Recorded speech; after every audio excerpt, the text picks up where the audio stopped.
जय हिंद दोस्तों।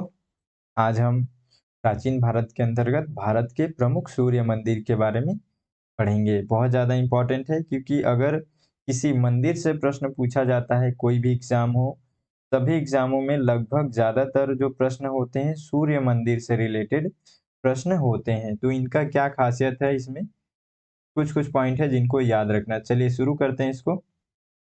देखिए, सबसे पहले हम लोग देखेंगे कोणार्क का सूर्य मंदिर। कोणार्क का सूर्य मंदिर के बारे में आपको कुछ-कुछ पॉइंट याद रखना है। जैसे पहला ये याद रखें कि इसी को ब्लैक पैगोडा भी कहते हैं, ठीक है? कहाँ पे स्थित है? ये पुरी, उड़ीसा में स्थित है। इसका जो निर्माण है गंग वंश के शासक नरसिंह देव के द्वारा कराया गया था। तो नरसिंह देव को याद रखेंगे, गंग वंश के शासक हैं। संपूर्ण मंदिर स्थल को एक 12 जोड़ी चक्रों वाले 7 घोड़ों से खींचे जाते सूर्य देव के रथ के आकार में बनाया गया है। तो ये जो मंदिर है इसका ये खासियत है कि एक 12 जोड़ी चक्र वाले 7 घोड़े सूर्य देव के रथ को खींच रहे हैं। तो इस आकृति में इसको बनाया गया है। ये जो मंदिर है इसका निर्माण यहाँ पे लाल बलुआ पत्थर और ग्रेनाइट पत्थर से बनाया गया। तो ये जो मंदिर है इसका ये खासियत है, इसका विशेषता है, इसको थोड़ा सा ध्यान में रखेंगे। आगे कुछ और इसकी विशेषता देखते हैं। मंदिर अपनी कामुक मुद्राओं वाली शिल्प आकृतियों के लिए प्रसिद्ध है।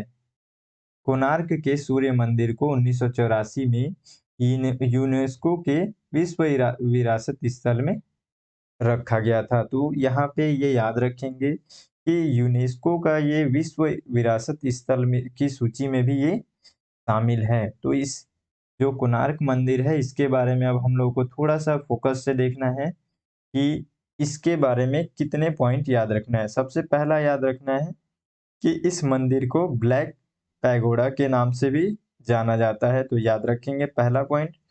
दूसरा, ये पुरी उड़ीसा में स्थित है। तीसरा इसमें याद रखेंगे गंग वंश के शासक नरसिंह देव के द्वारा इसका निर्माण कराया गया था। चौथा याद रखेंगे ये लाल बलुआ पत्थर और ग्रेनाइट पत्थर से निर्मित है, ठीक है। उसके अलावा इसमें याद रखना है आपको कि ये यूनेस्को के विश्व विरासत स्थल सूची में भी शामिल है। इतने अगर ऑप्शन से अगर आपको कोई भी ऐसा अगर प्रश्न आता है ये जो मंदिर है इससे रिलेटेड, तो डेफिनेटली आप इसको इसका हल कर लेंगे। इसका जो इसका जो प्रश्न रहेगा आप आसानी से सॉल्व कर लेंगे, ठीक है। आपको कंटेंट बहुत अच्छा मिल रहा है, बहुत देख रहे हैं आप सारी चीज़ें, आप यहाँ पे आपको चित्र दिख रहा है। तो आप चित्र को भी देख कर के अच्छे से याद रख सकते हैं, थोड़ा-सा ध्यान रहेगा आपको और कंटेंट भी बहुत अच्छा से आपको क्लियर दिख रहा है, ठीक है। आपको बस अपने तरफ से ये मेहनत करना है कि आप जितना भी जो भी टॉपिक है, जितना सीमित टॉपिक है उसको आप अच्छे से याद रखें। तो ये हमारा हो गया पहला। अब दूसरा देखते हैं इसी में, दूसरा जो मंदिर है सूर्य मंदिर, ये है मोढेरा का सूर्य मंदिर, ठीक है। इसके बारे में हम लोग देखते हैं। आप यहाँ पे बगल में चित्र भी देख सकते हैं। बहुत बेहतर तरीके से मतलब प्राचीन जो मंदिरें हैं, कितने मतलब प्यारे-प्यारे मंदिर, ये सारी चीज़ें जो इनकी कलाकृतियाँ हैं, आप प्राचीन जितने भी स्मारक वगैरह देखेंगे उसमें भी आपको बहुत ही मतलब एक फिनिशिंग देखने को मिलता है। चलिए देखते हैं इसको भी, ये मोढेरा का सूर्य मंदिर। ये जो मंदिर है ये गुजरात के मोढेरा जो है उस स्थान पे ये है, ठीक है। और ये मंदिर आज मतलब एक तरीके से भग्नावस्था मतलब कि बहुत ही विकृत अवस्था में है, स्थिति ठीक नहीं है, इसका मतलब यही है। ये जो मंदिर है स्थापत्य कला और शिल्प कला का बेजोड़ नमूना है। इसके निर्माण में हिंदू इ इ इ यहाँ पे हिंदू ईरानी शैली का भी इसमें प्रयोग किया गया था। हिंदू ईरानी शैली मतलब यानी कि हमारे देश का तो शैली उसमें मिला हुआ था, ठीक है? उसके साथ मतलब एक टेक्निक्स बनाने का टेक्निक, साथ में ईरानियों का भी यहाँ पे टेक्निक मिक्स हुआ। तो हिंदू ईरानी दोनों मिक्स होकर के एक शैली बना। उसी को हम लोग यहाँ पे हिंदू ईरानी शैली कहते हैं।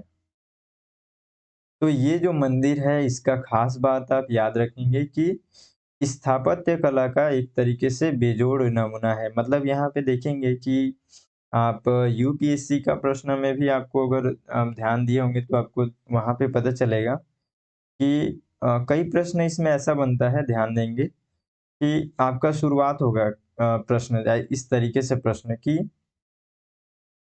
यह मंदिर स्थापत्य कला एवं शिल्पकला का बेजोड़ नमूना है। इसके निर्माण में हिंदू ईरानी शैली का प्रयोग किया गया है। सोलंकी राजा भीमदेव ने इस मंदिर को दो हिस्सों में बनवाया था। ये हो गया। आगे उसके साथ रहेगा कि निम्नलिखित में से किस मंदिर के बारे में चर्चा किया गया है। ठीक है, यानी कि प्रश्न क्या हुआ, जो मंदिर है उसी की विशेषता जो है उसको प्रश्न बना दी। अब आपको ऑप्शन दे दिया जाएगा यहाँ पे 4 ऑप्शन, उसमें से एक रहेगा उसी में मोढेरा का सूर्य मंदिर। तो प्रश्न इस तरीके से भी बनता है। ठीक है, मैं आपको एक एग्जाम्पल के लिए बता रहा था, तो थोड़ा-सा ध्यान रखेंगे। अगर ये जो मंदिर हैं, मंदिरों की कुछ खास विशेषताएँ हैं तो उनको आप ध्यान रखेंगे। तो ये जो सोलंकी राजा हैं भीमदेव, इन्होंने यहाँ पे मंदिर को 2 हिस्सों में बनवाया था। ठीक है? प्रथम भाग में क्या है इनका, ये गर्भगृह बनवाया था इन्होंने प्रथम भाग में, और द्वितीय भाग में सभा मंडप बनवाए थे। ठीक है? तो ये मंदिर का खासियत है। मंदिर को देखिए, यहाँ पे मंदिर कितना मतलब अच्छा दिख रहा है, कितना प्यारा दिख रहा है मंदिर। इनका मेहनत भी दिख रहा है, प्राचीन का जो एक तरीके से उस समय का जो टैलेंट है वो यहाँ पे दिखेगा आपको। मंदिर थोड़ा-सा ध्यान रखेंगे, थोड़ा इसको यहाँ पे चित्र है तो क्या है आपको ज़्यादा अच्छे से याद रहेगा, है ना? तो इसमें आपको क्या याद रखना है, मोढेरा का जो सूर्य मंदिर है, इसमें आपको कितने पॉइंट याद रखने हैं देखते हैं। सबसे पहले तो इसका स्थान याद रखना है, ये कहाँ पे है? ये है गुजरात में, पहला पॉइंट। दूसरा, ये स्थापत्य कला एवं शिल्प का एक तरीके से बेस्ट एक तरीके से एग्जाम्पल है। ठीक है? इस तरीके से याद रखेंगे, अपने अपने लैंग्वेज में याद रखेंगे उसको। तीसरा पॉइंट याद रखेंगे कि हिंद ईरानी शैली का प्रयोग इसमें किया गया है। चौथा याद रखेंगे कि सोलंकी राजा भीमदेव के द्वारा इसका निर्माण करवाया गया था। ठीक है? इससे हमारा टॉपिक तैयार हो रहा है। ठीक है? कुछ टॉपिक और इसमें देखेंगे। मोढेरा के इस सूर्य मंदिर को गुजरात का खजुराहो के नाम से भी जाना जाता है। मोस्ट इम्पोर्टेंट है। अगर इस तरीके से प्रश्न आता है कि गुजरात का खजुराहो किस मंदिर को कहा जाता है, तो आपको हमेशा याद रखना है मोढेरा का सूर्य मंदिर। ठीक है? क्योंकि इस मंदिर की शिलाओं पर भी खजुराहो जैसी नक्काशीदार अनेक शिल्प कलाएं मौजूद हैं। तो इस सूर्य मंदिर के बारे में खास बात याद रखेंगे, गुजरात का खजुराहो के नाम से भी जाना जाता है। इस विश्व प्रसिद्ध मंदिर की स्थापत्य कला का ये सबसे बड़ी विशेषता ये है कि ये पूरे मंदिर के निर्माण में कहीं भी चूने का प्रयोग नहीं किया गया है। तो इस मंदिर का यह भी एक खास बात हो गया। थोड़ा-सा इसमें हम लोग फिर से एक पॉइंट जोड़ते हुए जाएँगे। ये सब एक तरीके से लॉजिकल जो मानसिक स्थिति होती है ना, यहाँ पे मैं एक बार आपको पढ़ा रहा हूँ, फिर दूसरी बार में आपको ये बता रहा हूँ कि आपको कौन-कौन सी चीज़ें याद रखनी है। क्योंकि हम लोग जब दूसरी बार जो पढ़ते हैं ना, उसमें हम लोग को जो भूलने वाला पार्ट है उसको भूल जाते हैं। आप हर एक-एक शब्द को याद नहीं रखेंगे। जब हम लोग भूलने के बाद जिस चीज़ को याद रखते हैं ना, वही सबसे इम्पोर्टेंट चीज़ है। तो इसलिए मैं आपको दोबारा यहाँ पे रिवाइज़ करके बताता हूँ कि अब आपको अपने माइंड में किस चीज़ को सीक्वेंस वाइज़ बैठाना है, ठीक है? तो ये जो मोढेरा का ये जो सूर्य मंदिर है, इसमें आप क्या-क्या याद रखेंगे? सबसे पहला पॉइंट याद रखेंगे कि ये गुजरात में स्थित है, ठीक है? दूसरा याद रखेंगे स्थापत्य कला एवं शिल्प कला का ये एक इसकी एक प्रमुख विशेषता है, बहुत ही ज़्यादा प्रसिद्ध है ये स्थापत्य कला और शिल्प कला के लिए। तीसरा इसमें याद रखेंगे हिंदू ईरानी शैली का इसमें प्रयोग हुआ है। और चौथा याद रखेंगे सोलंकी राजा भीमदेव, इसके द्वारा इसका निर्माण कराया गया था। उसके बाद इसमें याद रखेंगे कि इसे गुजरात का खजुराहो भी कहा जाता है। पांचवा पॉइंट हो गया। छठवां पॉइंट आप याद रखेंगे यहाँ पे कि इसकी स्थापत्य कला में सबसे प्रमुख विशेषता यानी कि सबसे बड़ी विशेषता यह भी है कि इसमें चूने का प्रयोग नहीं किया गया है। ठीक है, जबकि यहाँ पे देख रहे हैं आप, लग रहा है कि इसमें चूने का प्रयोग किया गया होगा ना, लेकिन इसमें प्रयोग नहीं किया गया, तो ये इसकी खासियत है। तो इतना पॉइंट इसके बारे में याद रखेंगे। आगे देखते हैं मार्तंड का सूर्य मंदिर। अब इसके बारे में कुछ खास बातें देखते हैं। मार्तंड का सूर्य मंदिर जम्मू कश्मीर से अनंतनाग, ये जम्मू कश्मीर के अनंतनाग जिले में स्थित है। ठीक है, तो ये जो जम्मू कश्मीर है, फर्स्ट बात आप इसमें यही याद रखेंगे फर्स्ट टॉपिक में कि जो मार्तंड का सूर्य मंदिर है कहाँ पे स्थित है।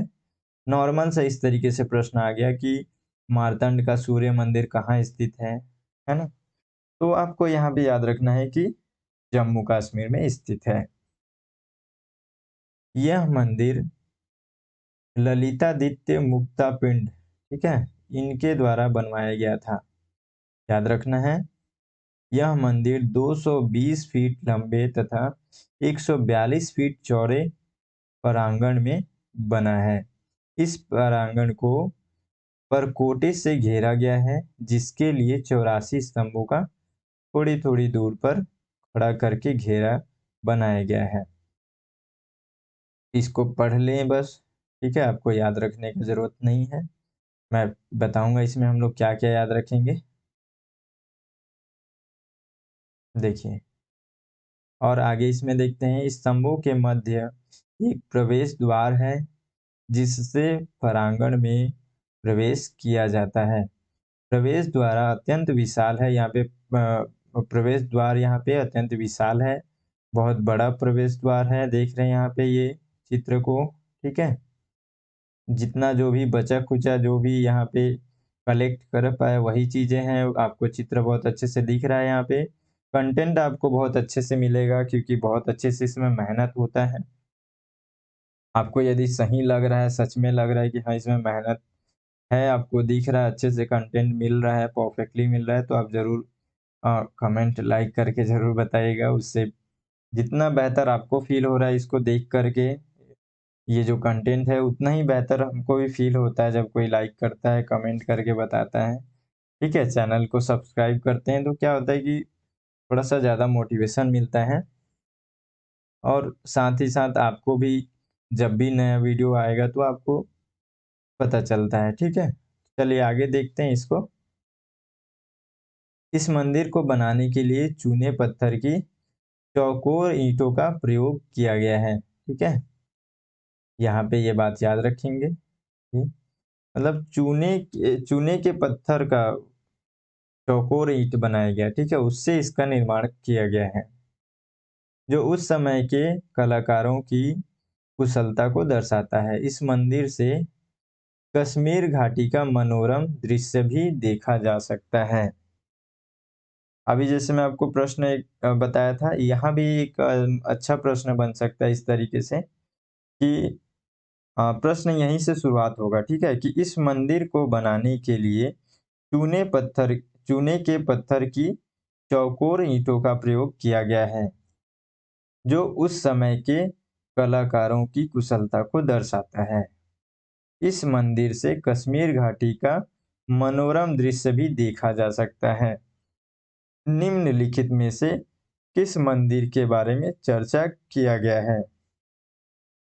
तो आपके पास यहाँ पे 4 ऑप्शन फिर दिया जाएगा, यानी कि आप अगर किसी मंदिर की विशेषता को थोड़ा बहुत भी ध्यान रखें तो आपको तुरंत समझ में आ जाएगा। ठीक है, आप अगर केवल इतना ही याद रखेंगे कि हाँ चूने का पत्थर जो है, चूने का पत्थर का जो चौकोर ईंट का प्रयोग किया गया था, तो वो जो मंदिर है मार्तंड का सूर्य मंदिर है। अगर आप इतना भी याद रखेंगे तो आप इसको सॉल्व कर लेंगे इस प्रश्न को। यदि आपको इतना याद रहेगा कि हाँ, कश्मीर घाटी का मनोरम दृश्य दिखता है, कश्मीर घाटी वहां से दिखता है उस मंदिर से, मार्तंड सूर्य मंदिर जो है वहां से कश्मीर घाटी दिखता है, इतना भी आपको याद रहेगा ना तो आप इस प्रश्न को सॉल्व कर लेंगे। चलिए आगे बढ़ते हैं अब। सूर्य नारायण स्वामी मंदिर अरसवल्ली, ठीक है। यहाँ पे देख सकते हैं, आप चित्र देखते रहिएगा जैसे आपको याद रहेगा। यह मंदिर आंध्र प्रदेश के श्रीकाकुलम जिले में अवस्थित है, ठीक है। याद रहेगा आपको, आंध्र प्रदेश के श्रीकाकुलम जिले में स्थित है ये। ऐसी मान्यता है कि इस मंदिर का निर्माण 7वीं शताब्दी में कलिंग के राजा देवेंद्र वर्मा के द्वारा करवाया गया था।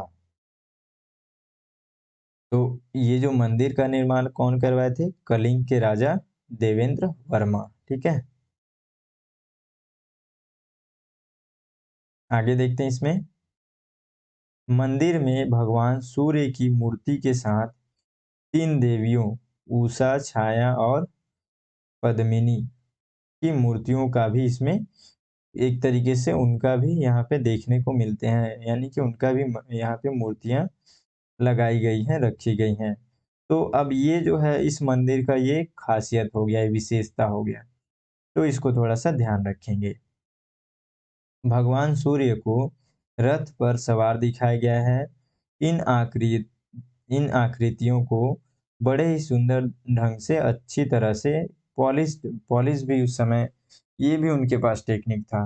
तो ये इसमें और एक खास बात जुड़ गया कि पॉलिश्ड ए पॉलिश्ड एकल काले ग्रेनाइट पत्थर के रूप में इसमें उकेरा गया है। तो ये जो देख सकते हैं ये पूरा पॉलिश भी दिख रहा है आपको, और ग्रेनाइट भी है इसमें, यानी कि पूरा पत्थर है। तो ये काफी अच्छे से बनाया गया। आप थोड़ा सा मंदिर को ना थोड़ा फोकस से देखिएगा, ठीक है। और उसकी सुंदरता को थोड़ा सा मतलब एक तरीके से क्या बोलते हैं उसको, थोड़ा ध्यान रखेंगे, थोड़ा प्यार से उसको देखने की कोशिश करेंगे, ठीक है। कि कितना मतलब अच्छे से बनाया गया है, कितना प्यार से बनाया गया है। आप थोड़ा सा एक तरीके से जुड़ाव फील करेंगे उससे, तो आपको ज्यादा याद रहेगा, ठीक है। तो इसमें काले ग्रेनाइट पत्थर का भी प्रयोग किया गया है, ठीक है। तो याद रखेंगे उसको थोड़ा सा सूर्य मंदिर के बारे में। तो इसमें क्या क्या बातें हम लोग इम्पोर्टेंट खास बातें जानने को मिली है। ये जो सूर्य नारायण स्वामी मंदिर है अरसवल्ली में, ये कहाँ पे है? आंध्र प्रदेश के श्रीकाकुलम जिले में। पहला बात याद रखेंगे। दूसरा क्या? कलिंग के राजा देवेंद्र वर्मा के द्वारा इसका निर्माण करवाया गया था। उसके बाद क्या याद रखेंगे? सूर्य भगवान का मूर्ति तो है ही साथ इसमें 3 देवियों का भी मूर्ति है। इनका उषा, छाया और पद्मिनी। उसके अलावा इसमें पॉलिश्ड तरीके से काले ग्रेनाइट पत्थर का भी इसमें प्रयोग किया गया है, ठीक है। इतनी बात याद रखेंगे। अगला देखते हैं सूर्य प्रहर मंदिर, ये असम में है। यहाँ पे चित्र देख सकते हैं। जितना भी मंदिर देख रहे हैं हम लोग, सभी का कुछ ना कुछ खासियत है, ठीक है, खास बातें हैं। देखते हैं अब सूर्य प्रहर मंदिर के बारे में क्या खास बात है। यह मंदिर गुवाहाटी में ये गोलपारा के समीप सूर्य प्रहर नामक पर्वत पर स्थित है, ठीक है। तो इसकी सबसे पहली खास बात तो यही हो गया कि जो पर्वत है उसी का नाम ही है, तो अब उसी के नाम उसी पर्वत के ऊपर है, तो सूर्य प्रहर मंदिर हो गया ये। यह प्राचीन मंदिर लगभग 12वीं सदी का है। पत्थरों को काट कर निर्मित किया गया है। तो इसकी खास बात ये भी है इसमें, ठीक है। एक तो है ये पर्वत के ऊपर में स्थित है असम में, प्लस पत्थर को काट कर इसको बनाया गया है। ये जो देख रहे हैं आप ये चित्र, ये पत्थर को काट कर किस तरीके से बनाया गया इस मंदिर को। आगे देखते हैं। यहाँ पर पुरातात्विक उत्खनन से टेराकोटा कला की वस्तुएं एवं पत्थर की वस्तुएं संग्रहित की गई हैं। तो ये इसकी खास बात क्या क्या हो गई इसमें? इसमें ये हो गया कि जो सूर्य प्रहर मंदिर है ये असम में स्थित है। उसके अलावा दूसरा इसमें इसका खास बात क्या है कि ये जो प्रहर नामक पर्वत जो है उसी के ऊपर स्थित है, यानी कि पर्वत के ऊपर स्थित है। प्लस इसका तीसरा इसमें विशेषता हो गई कि पत्थरों को काट कर इसका निर्माण किया गया, इस मंदिर को बनाया गया है। देखते हैं अगला, दक्षिणार्क सूर्य मंदिर कहाँ पे है? ये गया बिहार में है। इसके बारे में देखते हैं कुछ खास बातें। ये प्राचीन सूर्य मंदिर बिहार राज्य के गया में स्थित है। इस मंदिर में सूर्य देव की प्रतिमा के अलावा यहाँ पे विभिन्न देवी देवताओं की भी प्रतिमाएं हैं। इसमें कौन कौन है? शिव हैं, ब्रह्मा हैं, विष्णु और देवी दुर्गा। और कुछ बातें इसमें देख लेते हैं। इस मंदिर में निर्माण की तिथि को लेकर के विद्वानों में थोड़ा सा मतभेद है। सही तरीके से अभी जानकारी नहीं मिली है, हमको जानना भी नहीं है उतना कुछ। मेन बातें क्या है इसमें कि कुछ लोग बोलते हैं कि मौर्य युग के पूर्व में इसको बनाया गया है, कुछ लोग बोलते हैं 13वीं सदी में बनाया गया है। कोई दिक्कत नहीं है, हम लोग कन्फ्यूजन है तो हम लोग इसको याद नहीं रखेंगे। इस मंदिर में एक बड़ा सभा मंडप है तथा मंदिर के मध्य भाग के विपरीत दूसरा मंडप शामिल है। देखिए एक ट्रिक भी है, जब एग्जामिनर्स यहाँ पे किसी प्रश्न को सेलेक्ट करते हैं, यानी कि एग्जामिनर्स जो होते हैं एग्जाम के लिए जब प्रश्न बनाते हैं, डेवलप करते हैं, उस समय वो लोग खुद भी ये नहीं चाहते हैं कि कोई भी ऐसा कंफ्यूजन भरा टॉपिक को प्रश्न बनाया जाए, क्योंकि वो कहीं ना कहीं विवादित होता है, फिर वो आगे चल करके परेशानी होता है उसमें। तो इसका मतलब ये हम लोग को यहाँ पे ये जानकारी मिल रहा है कि जो चीज़ें सबसे ज़्यादा क्लियर है, खास करके इतिहास में, ठीक है, अगर किसी चीज़ का परफेक्टली साक्ष्य है, प्रूव्ड है कि हाँ एकदम ये चीज़ जो है, घटना जो है, ये इतिहास में हकीकत है, ये हुआ था, इसका प्रूफ है, तो वो जो प्रश्न है उस वैसा ही प्रश्न ज़्यादातर बनता है। जैसे यहाँ पे हम लोग को डेट में प्रॉब्लम हो रहा है कि जो दक्षिणार्क सूर्य मंदिर है ये कब बनाया गया है? क्या गुप्त के काल में बनाया गया है या फिर 13वीं सदी के आसपास बनाया गया है कि 12वीं सदी में बनाया गया? मतलब एक कन्फ्यूजन है थोड़ा-सा। तो वो जो कन्फ्यूजन है ना, तो एग्ज़ामिनर उससे प्रश्न नहीं पूछेगा, उसको आराम से आप छोड़ दीजिए। उसको याद रखने की ज़रूरत नहीं है। आपको याद ये रखना है कि ये जो मंदिर है ये कहाँ पे है? दूसरा मंदिर बना हुआ है, वहाँ मंदिर दिख रहा है, उसमें कौन-सी विशेषताएँ दिख रही हैं? और एक तरीके से मंदिर में जो कलाकृतियाँ होती हैं, जो उसकी विशेषताएँ होती हैं, यही तो सबसे ज़्यादा मज़ेदार प्रश्न भी होता है, है ना? तो इस तरीके से आप किसी भी टॉपिक के बारे में थोड़ा-सा सोचेंगे कि कैसे प्रश्न बन सकता है और उसी तरीके से उस टॉपिक को याद रखेंगे, ठीक है? तो ये जो हमारा ये टॉपिक जो है ये लगभग कंप्लीट हो गया। ये सूर्य मंदिर, जितने भी सूर्य मंदिर जो इम्पोर्टेंट थे उनको हम लोग कंप्लीट कर लिए हैं। फिर अगले वीडियो में मिलेंगे। अब हम लोग मेडिवल जो हिस्ट्री है उसके बारे में आगे पढ़ना शुरू करेंगे। अब चैनल के साथ जुड़ सकते हैं, सब्सक्राइब कर सकते हैं। आपको कंटेंट में अगर अच्छा लग रहा है, कंटेंट आपको बेहतर लग रहा है, मेहनत दिख रहा है, तो आप ज़रूर चैनल को लाइक करें, सपोर्ट करें। मिलते हैं फिर अब मेडिवल हिस्ट्री के साथ आगे बढ़ते हुए। तब तक के लिए जय हिंद।